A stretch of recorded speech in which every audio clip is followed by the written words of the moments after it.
Esto es Jueves de Ciencia Ambiental. En este espacio, liderado por el Instituto de Hidrología, Meteorología y Estudios Ambientales IDEAM, nos informaremos acerca de cómo se desarrolla en el país la ciencia ambiental. Bienvenidos. Bienvenidas y bienvenidos a un nuevo Jueves de Ciencia Ambiental, el podcast del Instituto de Hidrología, Meteorología y Estudios Ambientales. Soy Gisliana Echeverry Prieto, directora general del IDEAM, y es un gusto volver a abrir las puertas de este espacio para hablar sobre ciencia, sobre innovación e información ambiental para la vida. Hoy vamos a hablar de un tema bastante sonado por estos días en el país y es la fiebre amarilla. ¿Qué es y qué tiene que ver la fiebre amarilla con el cambio climático? Para responder y hablar de esto nos acompañan dos invitados muy especiales. Les presento a nuestra primera invitada, la doctora Diana Pava, la directora del Instituto Nacional de Salud. Bienvenida, directora. Muchísimas gracias, doctora. Para el Instituto Nacional de Salud estamos realmente muy orgullosos de acompañarlos en este espacio de ciencia y pues estamos aquí para conversar, para traer alguna información importante para el país. Muchas gracias. Gracias, directora, por acompañarnos. Y también nos acompaña el doctor Camilo Prieto, profesor de la Universidad Javeriana y quien ha trabajado bastante en los temas de cambio climático y salud. Bienvenido, doctor Prieto. Directora, muchas gracias por la invitación. Un placer, un honor compartir este espacio con ustedes y esperamos que lo podamos aprovechar al máximo. Bueno, vamos a iniciar con un poco de contexto sobre la fiebre amarilla. Desde mediados de abril, el Gobierno Nacional de Colombia declaró emergencia por fiebre amarilla. Vamos a hablar con nuestros invitados de qué es la fiebre amarilla, por qué sigue preocupando en Colombia y qué significa esta declaratoria de emergencia, doctora Diana. Muchas gracias. Pues la fiebre amarilla se conoce específicamente porque es una enfermedad que ha tenido diferentes ciclos, un ciclo que se ha desarrollado particularmente selvático y de hecho tenemos que recordar que cuando uno va de pronto a algún departamento de la Amazonía o de la Orinoquía, siempre le pedían a uno el carné de la fiebre amarilla, porque claramente pues esta patología pues era más endémica de ciertos departamentos de la cuenca amazónica. Pero también tenemos unos ciclos urbanos, que ese es el grave riesgo para nosotros, donde puedan implicarse diferentes vectores.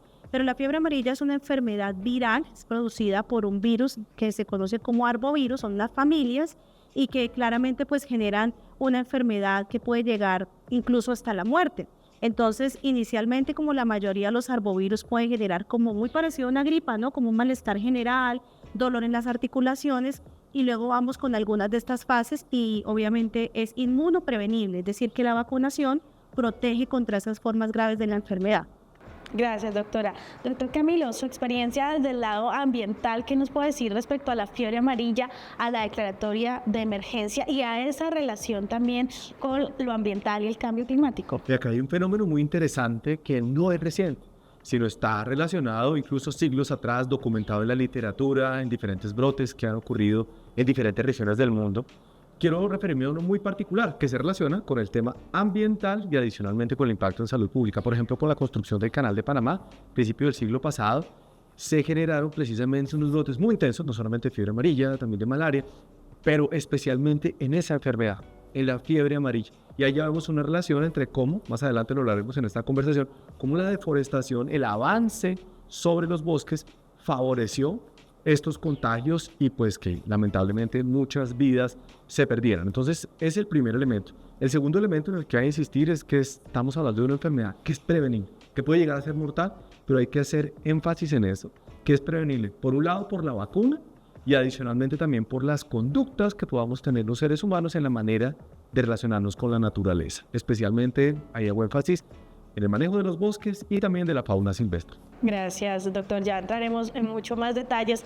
Yo recuerdo que hace muchísimos años me apliqué la vacuna y en ese momento no me parecía como tan grave, tan importante. No se escuchaba mucho de epidemias en Colombia de fiebre amarilla, pero hoy en día claramente hay una crisis y se han detectado además unas zonas vulnerables en el país con el mayor riesgo. Doctora Diana, ¿cuáles son esas zonas y qué es lo que está ocurriendo específicamente allí? Tenemos específicamente departamentos endémicos o que claramente sabemos que tenemos circulación viral, como lo es Putumayo, Amazonas, Guaviares, Vaupés, Guainía, donde claramente llega la persona, pero fácilmente tiene cerca la selva, o de pronto va a hacer alguna actividad turística o conviven allí. Entonces hay departamentos que se han conocido, Sierra Nevada de Santa Marta, Magdalena, en donde hemos tenido de manera habitual casos de fiebre amarilla.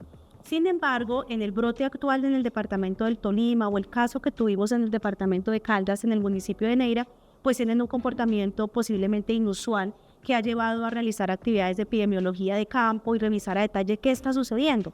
Y particularmente el brote del departamento del Tolima, que nos ha dejado a nosotros la mayor cantidad de pacientes y de fallecidos, pues ha tenido un comportamiento específico, posiblemente arraigado a una población que está más hacia la parte rural, la persona que no viene casi al pueblo, que está más en zonas de difícil acceso y en donde posiblemente llevar la vacunación a ellos es lo que nos hizo también crear este tema de emergencia sanitaria para prevenir más casos. Entonces tenemos departamentos que ya conocemos a lo largo de la cuenca del Amazonas, pero hay otros departamentos y también tiene que ver mucho, doctor, específicamente con las personas en condición de transhumancia o que hacen actividades de un lado al otro.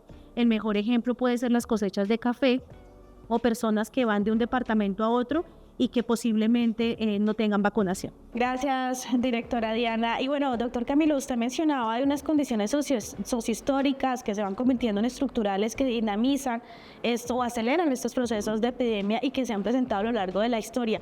Hoy en día, desde la academia, desde la investigación, ¿qué información tenemos en estas zonas que nos presentaba la directora, que son zonas de riesgo donde hoy en día pues se ha disparado esta epidemia de fiebre amarilla en relación no solamente con la salud, sino en relación con lo ambiental? ¿Qué información tenemos en estas zonas? Bueno, hay un fenómeno que es de preocupación no solamente nacional, sino también global, que hace un énfasis, lógicamente, para los países en área tropical, y es el incremento de la temperatura global.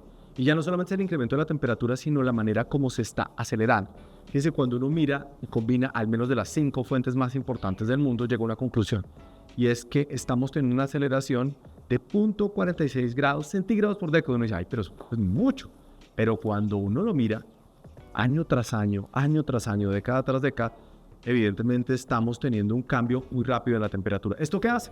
Que los mosquitos tengan un ambiente más propicio donde antes no lo tenían.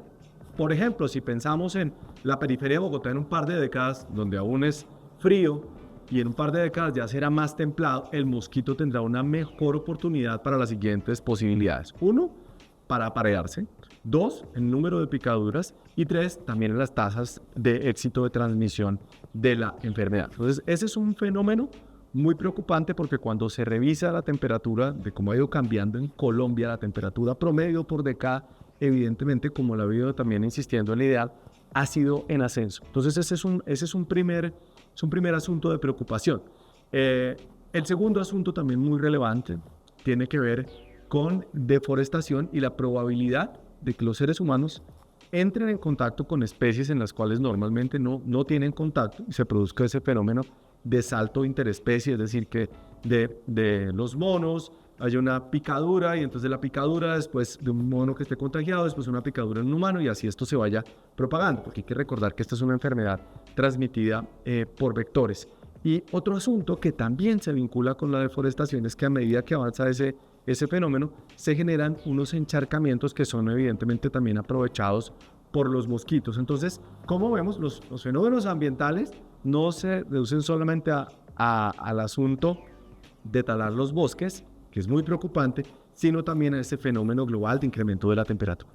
Gracias, doctor. Para todos nuestros oyentes también decirles que esta información de deforestación, de precipitación y de cambio climático la tiene el país, la tiene además actualizada, una información muy robusta. Nuestro país es uno de los que puntea en la región en términos del rigor de la información, y esta información está en el repositorio del IDEAL. La pueden consultar a través de nuestra página web oficial, y no solamente tenemos publicaciones de escenarios climáticos, que además, como les decía el doctor, hemos informado al país que en esos escenarios climáticos, en el próximo siglo, en el escenario más optimista, la temperatura va a aumentar al menos 1 grado Celsius de temperatura, y en el escenario más crítico son al menos 4 grados Celsius que podría aumentar la temperatura media de nuestro país, teniendo unas afectaciones importantes sobre los ecosistemas, sobre la salud, sobre la agricultura y sobre el agua, entre otros elementos. Pero también el IDEAN está generando información día a día de la variabilidad climática, del pronóstico del tiempo, y eso ha permitido también en las entidades como el Ministerio de Salud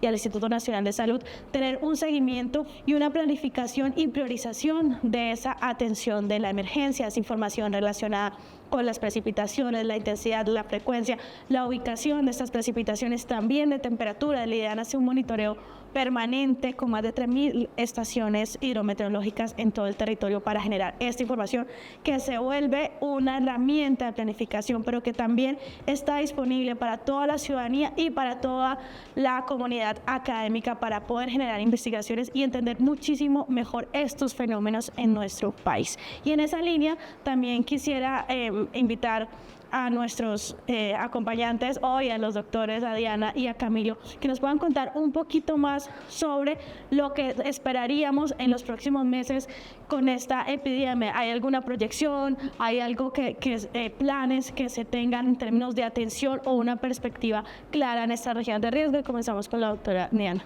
Es importante conocer que así en este momento hayamos disminuido el número de casos, porque cuando empezamos la emergencia incluso teníamos días de diferentes pacientes, incluso de la misma familia.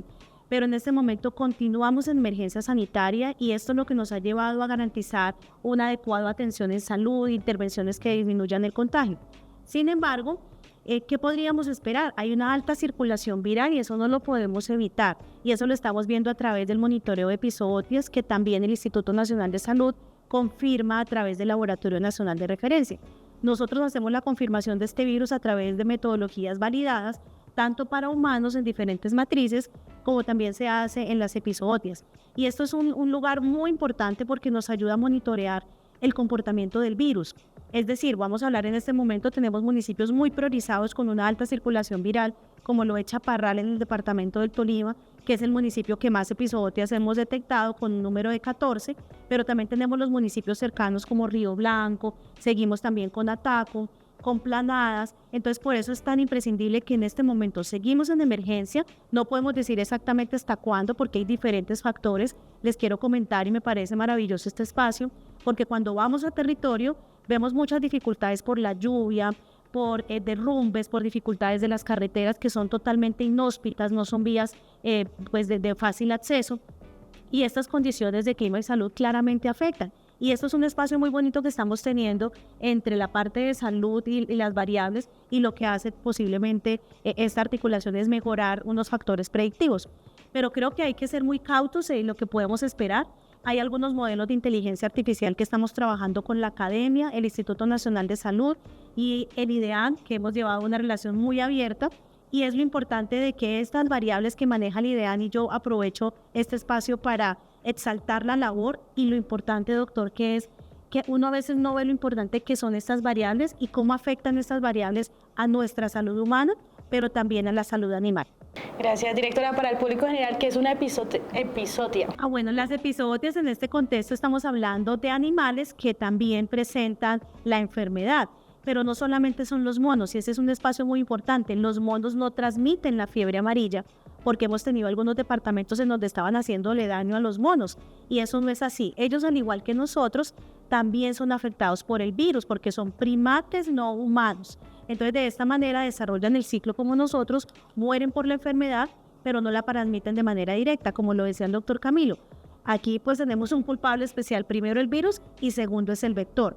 Y tenemos una tarea gigante en que la población genere cambios comportamentales porque hablamos de dengue, un ejemplo, los arbovirus, hay muchos arbovirus, pero lo que ha sido dengue y fiebre amarilla, si nosotros fuéramos más confiables y fuéramos más conscientes en desde la casa comenzar a mirar nuestros reservorios, porque no es solamente fumigar, creo que esto va a tener que ser tema de otro espacio, pero el control de vectores es trascendental porque esto enferma al país. De hecho, tenemos dengue desde hace muchos años con casos de mortalidad importantes. Gracias, directora. Doctor Camilo, en línea de esto, desde la ciencia, desde la academia, desde su experiencia, ¿cómo se ve en perspectiva esta situación en el país? Bueno, yo creo que ya podemos estar pensando en una tecnología que hace unos años parecía futurista, lo que les voy a contar suena a ciencia ficción, pero ya es una realidad. Existe una tecnología nuclear que se llama la técnica del mosquito estéril. Y así como se pueden esterilizar los perritos, los gatos, también se pueden esterilizar los zancudos con un método muy seguro, que es la radiación para los mosquitos. Esto ya se hace con éxito para la mosca de la fruta, para el gusano barrenador, que transmite enfermedades particularmente en el ganado y que ha sido de una preocupación global. Y en la actualidad se están desarrollando unos proyectos de investigación para controlar mosquitos vinculados a enfermedades transmitidas por vectores, como precisamente lo es el dengue y como lo es la fiebre amarilla. Y hay una muy buena noticia, que en nuestro país existe el impulso por parte del gobierno nacional, de diferentes instituciones y también con el apoyo de la Agencia Internacional del Organismo Internacional de Energía Atómica, para que salga adelante un proyecto de ley, la ley nuclear, que permite que Colombia pueda acceder a este tipo de tecnologías. Entonces, en un futuro cercano, esperamos que nosotros también, de la mano con el Instituto Nacional de Salud, se pueda implementar ese proyecto que nos permita sumarle a las estrategias de control de deforestación, de mejor comportamiento de las personas, también de mejorar los esquemas de vacunación, esta tecnología que puede estar enfocada también en el control de las poblaciones de mosquitos. Entonces, para el futuro tendremos tecnologías bien interesantes. Muy, muy interesante eso. Desde el IDAN les podemos decir que nuestra predicción climática está mostrando que en los meses de junio y julio van a empezar a bajar la intensidad y la frecuencia de las lluvias en casi todo el territorio nacional, y seguramente eso también será una información importante para esa planificación y para ese manejo de la emergencia. Por otro lado, en línea de deforestación, aunque en los últimos años hemos tenido las cifras más bajas de deforestación de las décadas, el año pasado presentamos un aumento otra vez importante, especialmente por unas condiciones habilitantes que fue la sequía causada por el Niño, y en las alertas pues siguen, no debería haber ni una sola hectárea deforestada, pero sigue la deforestación y las dinámicas de deforestación en el país, y esa es la situación nacional, y por eso urge seguir tomando medidas de control. Y allí es muy importante, y lo que está también en la línea de la individualidad, si se quiere, es la vacunación. ¿Qué podemos decir de esa medida, que es una medida absolutamente importante y casi que una decisión individual, ya que el Estado está disponiendo de todos los recursos para que toda la ciudadanía pueda acceder a ella? Directora Diana, ¿qué nos puede decir referente a este tema? Estamos de pronto en un momento de pronto de redes sociales, ¿no? Donde la gente incluso escucha, y nos han llegado varias solicitudes al instituto sobre el tema de la vacunación.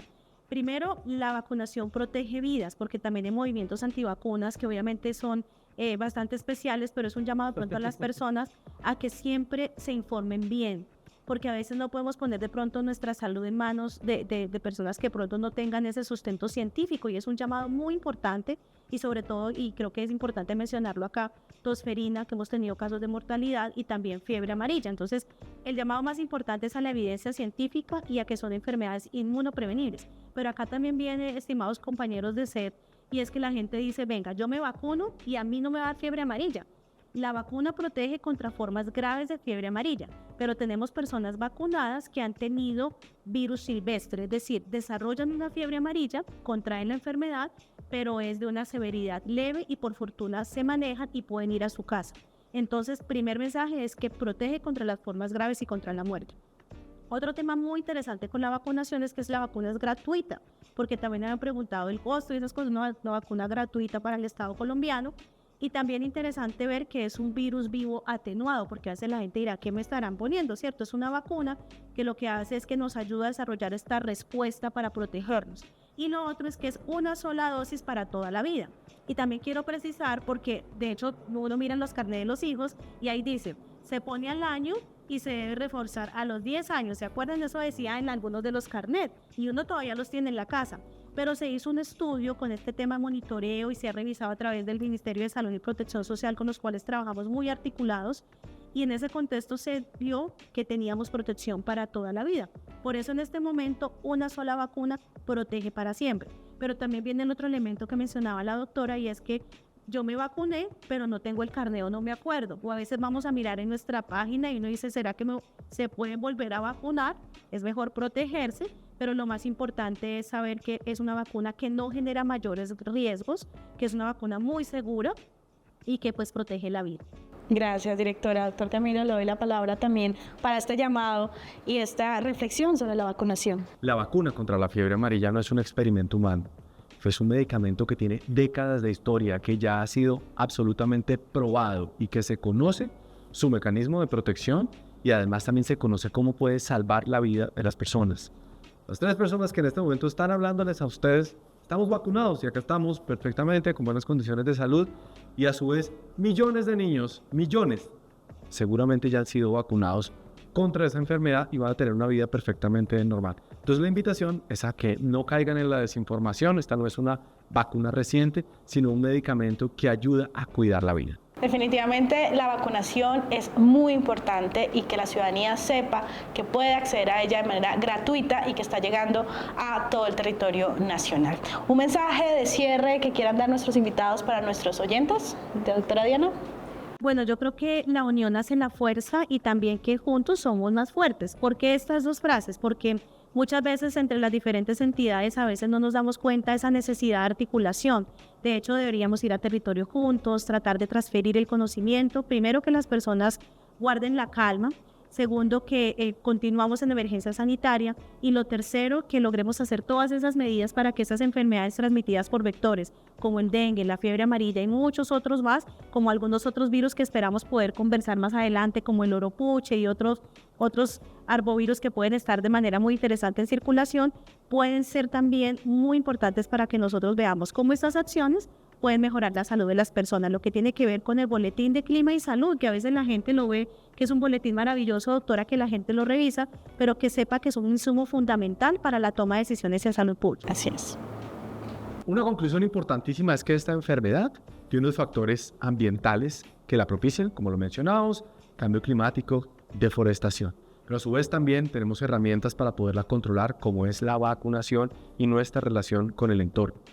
Una invitación muy especial para que por favor compartan este video para que más gente lo vea. Si tienen alguna pregunta nos pueden dejar acá sus comentarios abajo de este video y pues en el momento que tengamos la posibilidad de responderlos, con mucho gusto pues resolveremos.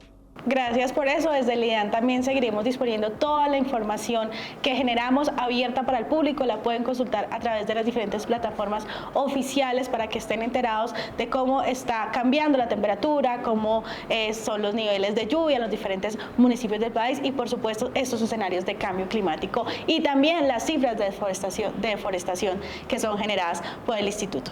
Bueno, le agradecemos a todas y a todos por acompañarnos en este espacio, que es un espacio dedicado a hablar sobre ciencia, sobre información ambiental y temas coyunturales en el país. Les invitamos a un nuevo episodio de Jueves de Ciencia Ambiental, nuestro podcast del Instituto de Hidrología, Meteorología y Estudios Ambientales, y una invitación extensa a que consulten nuestra página oficial y nuestras redes sociales oficiales para que estén al día con la información ambiental que genera el instituto.